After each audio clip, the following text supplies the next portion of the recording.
All right, we're back with the second half of this episode of Trade Secrets, and we traded out. And Pete decided that Billy would be the one to stay with me. So Billy's back, and then we're joined by two of their success stories here. We got Blayson and Carter, and I'm kind of let them kind of tell their stories a little bit, but also get a little bit more in the weeds on the types of programs that y'all do, the length of time that it requires, the ins and outs of what it is like to do it at a technical college here in the state of Georgia versus how y'all do it. We'll kind of get into that. So, you guys both introduce yourselves. What are you doing now, and how did you get into it? So right now I'm a Boilermaker. I just got my fitter book this past week. Um I just got done with a job up in Tennessee. I was working at Sequoia Nuclear Plant for Acon specially. Okay. Um and then I'm looking to go to Illinois here in about 2 weeks. I got to test in, take a weld test, which you'll hear that a lot here in the next when we talk. You're gonna take a lot of weld tests in this career. But yeah, I'm trying to stay on the specialty side of everything, and So, what does that mean, specialty, when you say so that? um, in the welding field, I wouldn't say that there's two different types. I mean, you got your normal trade, when you guys paper mills, which especially they still come into paper mills, but these really hard jobs that a lot of companies will not take, especially will come in and do it. It's pretty much like I wouldn't say the grunt work, but we're doing a lot of the harder jobs like the newer jobs, like this MSR change out we did in Tennessee. That was one of the first. There was one more at that same plant 10 years ago, but it wasn't really a success. And there's multiple things that go in to make a project a success. I mean, there was a lot of injuries on that job, Okay. which we were talking about a minute ago. Safety's huge in the nuke plant. Um, it was behind schedule, which in Nuke you got to. I mean, they have every weld planned out by hour. Wow. So if you get, which is it's called critical path, if you get behind schedule, um, you literally have to give an hourly update to the plant of what's getting installed, what's happening, where are we at, and how are we going to get back on schedule. So it is the apex of accountability, Absolutely. hour by hour. Oh yeah. So when he says it, he's talking about a nuclear power plant. I would say that's a place where we want safety to be Oh yeah. Absolutely. utmost. Yeah. I So mean, we were talking about this offline, that it's the safety briefing every day. every day, every morning, or on my case, I was on night shift, so we were on 7/13, so we were working 13 hours a day, 7 days a week for about 2 months, um, and my shift started at 8. I would have Billy can back it up. At every nuke plant you go to, you're gonna have a walk, so you're gonna have to give yourself about an hour, get in there, go through security. That's because it's pretty much like you're going through an airport terminal. I Okay. mean, you have to take all your belongings off, put it in a bucket. It goes through a scanner, and then you got to walk in this thing that pretty much scans your whole body, and then you might get caught by security, and they'll do a pat down, whatever. It's random, but yeah, every right before our shift starts at about probably be about 7:45 to about 8:15, they would take. I mean, everybody, iron workers, laborers, fire watch, whole watches, Anybody, everybody. anybody that's going to be on that job site or a part of it in any way. They have a huge safety briefing. Our safety guy, Acon had their own safety guy, DNZ had their own safety guy, and then the plant obviously has their own safety officials. Okay. And they give you a rundown of everything that's going to be going on that night and how we can be safe. They're pointing what PPE is going to be required, which usually, just being in the plant, earplugs. I mean, the turbine building is very, very loud. Those turbines are very loud because we were working next to an active unit. So there's unit Ooh. one, unit two. We were on unit one, so that whole unit was down. Okay. And then unit two, which was probably a couple 100 feet next to us, was active. So that turbine was spinning. Um, and it's very loud in there, so you have to wear earplugs constantly, safety glasses at all times. Safety glasses are a big thing, and you'll hear more about that. I mean, safety glasses, if that's something, you'll get walked off the job immediately. Yeah. Well, to me, if I'm regular Joe citizen here listening to this about how workers that are going in to fix, repair, restore, whatever it is on a nuclear power plant, if this is all that they have to do just to get onto the job site, Absolutely. to me, that offers me a lot of assurance that our power systems are secure, right? I mean, Yeah. that's real security. Like you don't get to go on. Not anybody can just walk in the door. Absolutely. So security is that is a lot of reassurance for me as a citizen to know our power grids, they are secure, Oh yeah. and also they're safe. Like we talked offline, little things can cause millions of dollars of damage and take power out for citizens. I mean, costing millions of dollars. Yeah, he was just talking about the security at the gates. You have to do a lot of work and clearances just to get a vehicle near the parking lot. So there's checkpoints before you ever get to that point. And just to touch on what specialty is, because Blayson here is not going to brag on himself. Specialty is top. Like if you come out of our school, we hope you all obtain that because all that means is you're making welds that other people can't make. Like myself, I went into nuclear. I was never considered a specialty welder. I could get the welds done. He's the one that comes in and makes the welds that I wasn't kind of able to make, and that's why he's making top dollar the money that he's making. So I mean, a lot of hard work went into earning a, especially right out of a trade school, coming right in a, he earned that specialty title. That wasn't something we did. So definitely something he can brag about. That's a great trade, and he'll never. I mean, he'll always have that kind of work. Well, and we mentioned this offline that there is the payoff, right? The payoff is, man, you get paid incredibly well. Yep. But you do have to have some trade-off, right? You talked about 7 days a week, 13-hour shifts. That's not everybody can do that, and certainly not everybody wants to do that. So you have to know that, Yep. right, going in. Yep. But if you're willing to, the rewards are there, right? Yeah. Oh yeah. What's the rewards? What was you making weekly? So when I was with the outage was actually so when I was working 40 hours, I was there for about 3 or 4 months for pre-outage, getting everything ready to go inside the plant, doing inventory, stuff like that, making sure all the machines were on. I was making roughly about three grand a week, and then when we got into the 713s, it was a little over 5,000 a week, so about 20 grand a month. Oh, man, So Yeah. I'm glad you're young. Yeah. yeah, All right, so that's a little bit on Blayson's story here. So now we're going to transition. Carter, tell us Yeah. about yours because yours Well, similar but different. yeah. So I got straight out of welding school, and oh my gosh, I went all around the southeast busting weld tests. I mean, I busted weld tests in Alabama. I busted weld tests down Statesboro. I busted weld tests in Athens, and there was another one. What was it? south up It was towards Tennessee. Yeah, in Hartsville, All right, and it was just back to back to back. all right, so explain, y'all. You mentioned them already. What is a weld test and what is busting a weld test? All right, so when you get into the weld, you get a oh my gosh, what's it called? WPS. You get a WPS, so that's your tolerances, your what the QC is looking for. And Okay, so like usually what it is, I mean it can be, it has to be flat to a 32nd or a 16th of penetration and on the root, and then you can not have any more than, an eighth of reinforcement on the cap, which okay. is the last pass of the weld.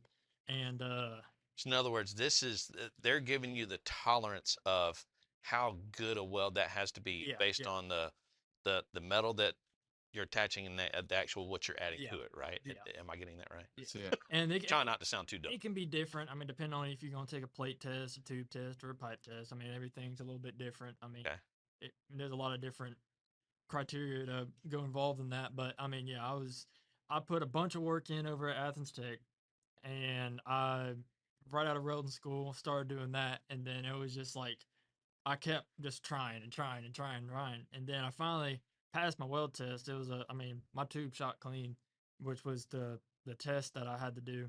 when he says shot clean, he means they X-rayed his weld test. So usually we take bend tests. That's what we took when we were at Athens Tech, which they cut straps out of your tube or plate, whatever you're doing your weld test on, and they actually put that in a hydraulic thing that bends it, and it tests your weld. It's Okay. tensile strength. Yeah. Yep. Yeah, So, yeah, yeah. And if there's any porosity, slag inclusions, lack of fusion, I mean, it don't matter. If you do that side bend test, It's it's gonna gonna butt. find everything. Okay. I mean, a lot of the guys, if you talk to them, they prefer an X-ray over a bend test because let's say you have a a 64th little pinhole, that thing will open up to an eighth inch if you start putting that thing into a bend test. I mean, then you're and you have a job. you got other factors. I mean, even with the bend test, if your bend strap cools down too much, it could affect it. So there's stuff that you really can't account for. Okay. With the X-ray, it's all on the welder. I mean, as long as your weld is clean, you we've always just been taught run it hot, man. I mean, you gotta if you burn it in there, you shouldn't have any issues. It's gonna burn anything out right there on the spot. Man, and again, somebody that doesn't know, this is amazing to hear to me because y'all have accountability before you even start the job. Oh, Like yeah. you don't even get on the job site until you can prove to them that you can do it. Oh yeah. I mean, I didn't even know that was a thing. That's tough, yeah, bro. you might have a job like, I mean, there's some guys, they they only have enough money to make it to the weld test, and then you get there and you're like, well, rent's due, Oh, bills coming, truck payment coming, insurance coming. yeah. I mean, it's you literally you have to pass this. I mean, I mean, thankfully I haven't gotten to that point yet, but I mean, I mean, there are some guys out there that, I mean, it's a risk. Yeah. I mean, but like he said, you can make that big money if you pass that weld test. So I mean, Yeah. there's a lot on the line, and but if you get it, then you're gonna get rewarded for it. So now you finally you finally passed one. Yeah, And so now where has your work predominantly been so far? I've been. Or what type of in, work? Okay, so I was in the boiler down at Plant Shear in Juliet, Georgia. Okay. So it's a coal plant, and we were just doing regular maintenance on it. We were just some cracks everywhere, so we had to put stainless shields on in the economizer. We had to repair some cracks in the DA tank, which are all parts of the boiler. But and I mean, we were. I wasn't bit because it was my first outage. My foreman didn't allow me to get on a tube that was going to get shot because they usually let those get to the guys that had been doing it for a while. Sure. Because they don't want to repair it. It's less likely to have to go Exactly. back and do it again. And they have like Sure. they have a percentage. I forget how they quote jobs, but they have to guarantee a certain A Pass number. percentage. yeah, Like we guarantee a certain percentage of these are going to be great. yeah. Did I get that right? And so the foreman will pick the guys who do They- the weld, so they know that okay, he's been doing it for a while. This is most likely going to pass, and so we're going to get this guy on it. Okay. And I mean, you got a bunch of people before the X-rays guy. I mean, you got the QC checking the root. I mean, it don't matter. QC's gonna check everything. Well, yeah, QC. I mean, and you're making a weld in the field, just like how you would during a weld test. You got various hold points, like I was saying, in the nuke plant I was in. You got to have the QC by your fit up, which is just usually a few tacks, and that's just what it's gonna look like before it's welded out. Okay. And then you'll usually have one more hold point, whether it's right before you cap it or finish the weld, or after you put your root in. That's usually a pretty good hold point. And then they'll come in and they have to sign off on every single one of these. And usually they'll buy it off one more time once it's completely finished. So the QCs, and on the job I was on, there was in each MSR there was 6 MSRs. There was over 350, 400 welds, and those QCs are having to buy those off. 3 or 4 times per weld. Yeah. Yeah. Wow.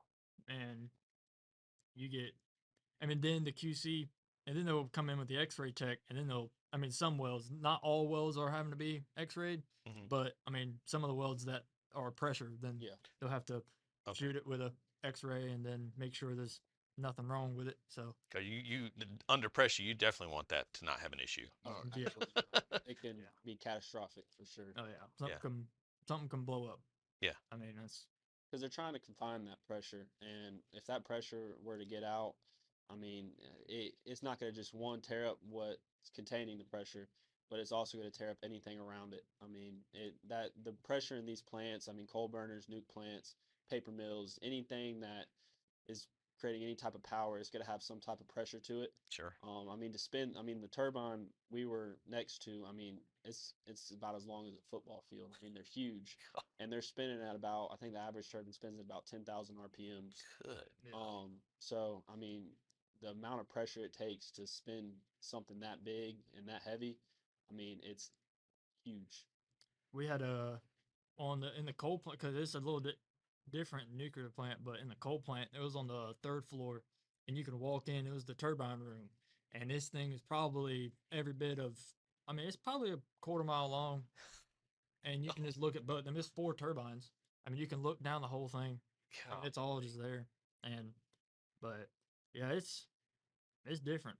That's for sure. Well, I mean, it makes sense the size that we're talking about because you're talking about plants that power how many Millions of multiple millions of homes, right? And golly, that's just.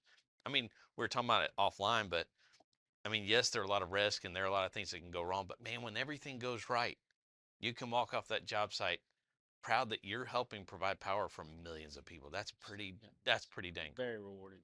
But yeah, But yeah, Now, I want to go back to both of y'all talked about, the weld tests, right? And being prepared for those and knowing how. So, Billy, I want you to speak to that. How is it that y'all make sure that when they come through a program like yours, they're prepared for that type of stuff? So first, we put what we teach them is always the correct path, but we go out and make relationships with the companies. Like the place he went, we made relationships with them. You find out the gate test or the weld test because every company has their own. It's a little different. And we after they they've been in our program and they're working ahead, like Blayson's story, probably a month into the program he was already welding tube and pipe. Same with him because he knew this was their path, so they come in, work ahead. We're starting them on them gate tests immediately so that they have 1,000 tries out of them and practices. They're practicing the same stuff over and over and over, and they're hearing us say, no, it ain't good enough, do it again, over and over and over, and they'll probably get tired of hearing it. But you do something 1,000 times versus the first time, it's going to be a lot better. And there's a reason why, you land at these jobs. So we try to prep anywhere you can end up, Delta, nuclear plants. We find the gate test of that company, and you will start it immediately practicing. That's the best way we found to make them successful. It's as real world as you can make it. Oh yeah, and we make them prep, we make them cut. They do their own fitting. All of that's 100% on the student. Like it's not benefiting them for us to hand them 2 clean coupons and then expect them to learn the fitting aspect of it. Because when they go into these jobs, like they said, most of the time you're your own fitter. You're the one fitting up your test coupons. You're the one doing that. And students out of our program are always going to learn that because we start with that. Yeah. Because if you don't know how to prep your own metal and get it ready to weld, then you're never going to go pass a weld test. They're not going to let you strike off on it. Gotcha. All right. So now explain like the time factor of the different types of programs, like where you guys used to be at Athens Tech and what Workforce Innovators of America does. Like, how do those look different? Well, main thing is we have multiple programs here at Workforce. So we start off. Let's start with Goodwill. This is a great program. We partnership with them. If you go through and qualify through their program, they pay 100% for a student, and it's 1 month, and they're going to be learning MIG welding, and we're going to do sheet metal tests, and then we'll work your way up there. If you pass sheet metal, we're going to go to fillet welds, and we can go to groove welds, depending on how you progress. So that program is 1 month. That's what we like to get these people in to get them out, get them an intro job. Yeah. Then if you come back to our welding school or our welding academy, we have a 6 month is where you're going to learn D1.1 structural. So you're going to learn MIG, flux, stick, and TIG. And that can be 6 months or less depending on how you work ahead in that class. But 6 months, at the end of the 6 months, if you choose to be like one of these gentlemen, you want to weld tube or pipe, we're going to have a full tube and pipe class that has pipe fitting, all the stuff that required with it. So that, or we're going to have aircraft or just a fabrication. Because, some people want to come through and learn welding. They don't want to be able, or they might not be able to weld pipe, but they can still go get a job welding structural and making good money. Okay. So the full program, if you want to do what they did, is going to be a year. Okay. If you just want to do structural stuff, you're going to get all those in 6 months. Wow. And so what I'm hearing is like if you get in and that first intro class and you're happy with that, Yeah. and you can get a job with that, have at it. Yep. But if you want more, if you want to, this is turning my gears. Mhm. I like this. Y'all have got space for them to do. Oh, we've got tons of space. We've got room for our guys to come back and practice. You always have a spot to come back and prep for that next test. One of the main differences us and versus back when we was with the state or at Athens Tech is we take all the stuff out you don't need. I mean, we've been in this field a long time, and in the technical field, in the colleges, they have to add classes that quite frankly just don't make sense for tradespeople. And they do it just because they got to make hours. Sure. He's like, well, we done this for 10 years. Let's take the time that they're wasting and we put it towards blueprint or Yeah. metal prep or metallurgy or something that they're actually going to encounter when they hit the field. They don't need, third grade math again. They don't need third grade English again. They don't need to be told, some of this stuff that just gets their time wasted. That's why instead of 2 years is what normally it takes at a technical college, you're going to come out of our program like one of these gentlemen less than a year. You're going to go out and make that kind of money with a quarter of the cost. You could go across the country and they're charging $38,000. Yeah. Our full entire program is going to be under 20. Right here in Athens, we have the place at Hawthorne. We have mobile lab capabilities also. Yeah. Look, we're trying to get in high schools. We want to get into middle schools. We wanted to, help the community because what we sell works. Yeah. It has for a long time. And if you're somebody or somebody that wants to be welding, look, we got 50 years of experience over there in that building. I mean, and that you can't replace that with money. No. These guys, even students as good as this, we explained out there during the break that you're just providing them a space because they're so talented. They come in, but what you don't hear is, they work double the hours that they're required to. We talked about, the time we'd have to run these kids out of the labs because, they was locked in. But we had the kind of instructors, it was never, we love that. Yeah. We know that they're going to make us look good when they walk out of here. These are the guys that's going to shine. And then we have tons of students like this that come out with success stories. We have in all facets of it. Like we've had welding sculpture. Wow. 7, 8 years ago, I didn't know nothing about welding sculpture. And we had a couple really talented students come through and they opened our eyes to it. We learned with them. And like last year, we had somebody place second in the nation. Wow. She got close to $10,000 in gifts, welders, and, a package just for placing second in the nation. The year before that, she placed second in the state. I mean, so there's so many different ways to make money in welding. I mean, we've seen kids come through do this. We've had a 70-year-old student come through just to learn how to MIG weld so he can turn fire extinguishers into art. Where he said, he's making $55,000, $60,000 a year going to these art festivals, just selling them for fun. He told us this started out as a hobby for me. Now it's a job. So Man. there's so many opportunities in welding. If you just come put the time in, we have the place for you. I mean, but this is going to be a true welding school. If you don't want to work hard, don't come sign up for our school. Yeah. If you don't want to show up and be held accountable, because these guys can attest, they wasn't given no easy route. We taught them as close as we could, do on-the-job training. We didn't, we was professional about it. But, you got to hold people to a certain standards if you're going to send them to nuclear fields or fossil fuels or these places that are really dangerous because you're just setting them up for failure if not. Well, I'm sure people would be tempted to hear y'all's stories and go, overnight success.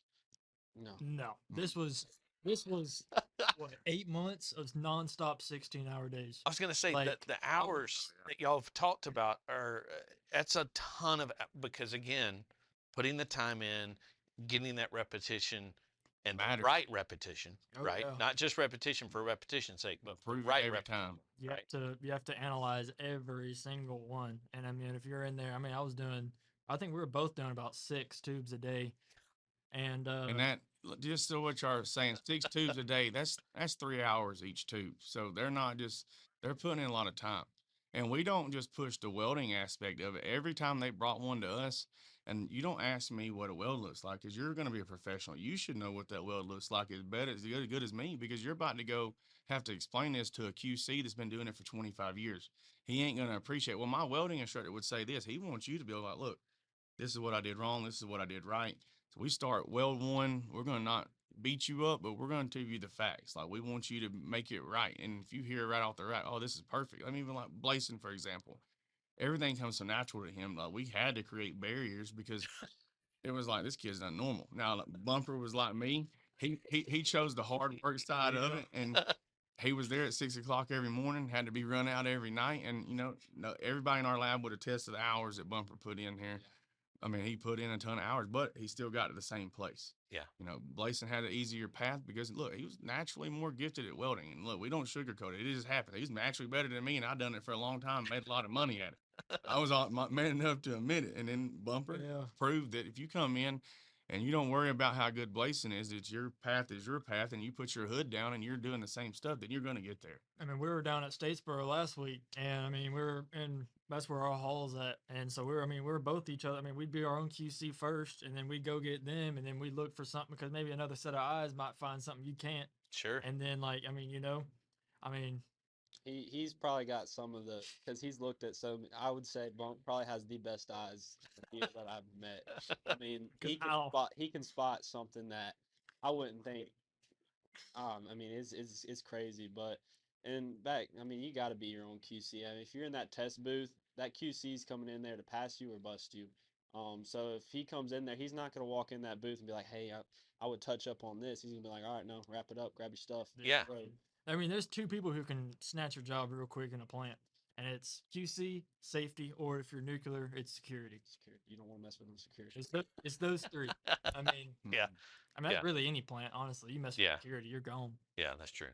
No, Yes. yeah, Your you gotta, detector was different. yeah, you gotta be able to judge your own welds, and I mean, honestly, progress from that state on. I mean, you can't you can't expect to better yourself if you're just going up to somebody, and I mean, them just telling you, "Yeah, you're doing great." I mean, Yeah. you're not gonna learn that way. I mean, I'm sure there's a lot of people out there. I mean, with Billy having the experience it is, he knows how the workforce is out there in the field. Yeah. I mean, you got to be able to take that constructive criticism. Yeah. It's huge, and there's a lot of students that they were really good welders, but they get that constructive criticism, and I mean, they just stick their head down and they'd be like, "All right, well, I'm going home." Well, They- the thing is, I mean, Billy, Kevin, I mean, Blayson or I mean, anybody really, they can tell you however much they want to, and I mean, we can tell you, this is what you got to do. I mean, you can't get any better unless you do it. That's why that's why they're saying. I mean, you can lead a horse to water, but you can't teach it to drink. Yeah, I mean, yeah. you gotta put in the effort, and keep your hood down and just keep welding it out. And I mean, once you mess up, learn from it, and then do it again, and then Fix it and grow. I was gonna say, and to me, I think that's something I've grown to really love about the trades is in every single one of them, your work is your work. Mm-hmm. It has very little to do with your opinion. It is a fact. Mm. Is that weld? Is it gonna hold or not? It's craftsmanship. I mean, Right? it really is. Yeah.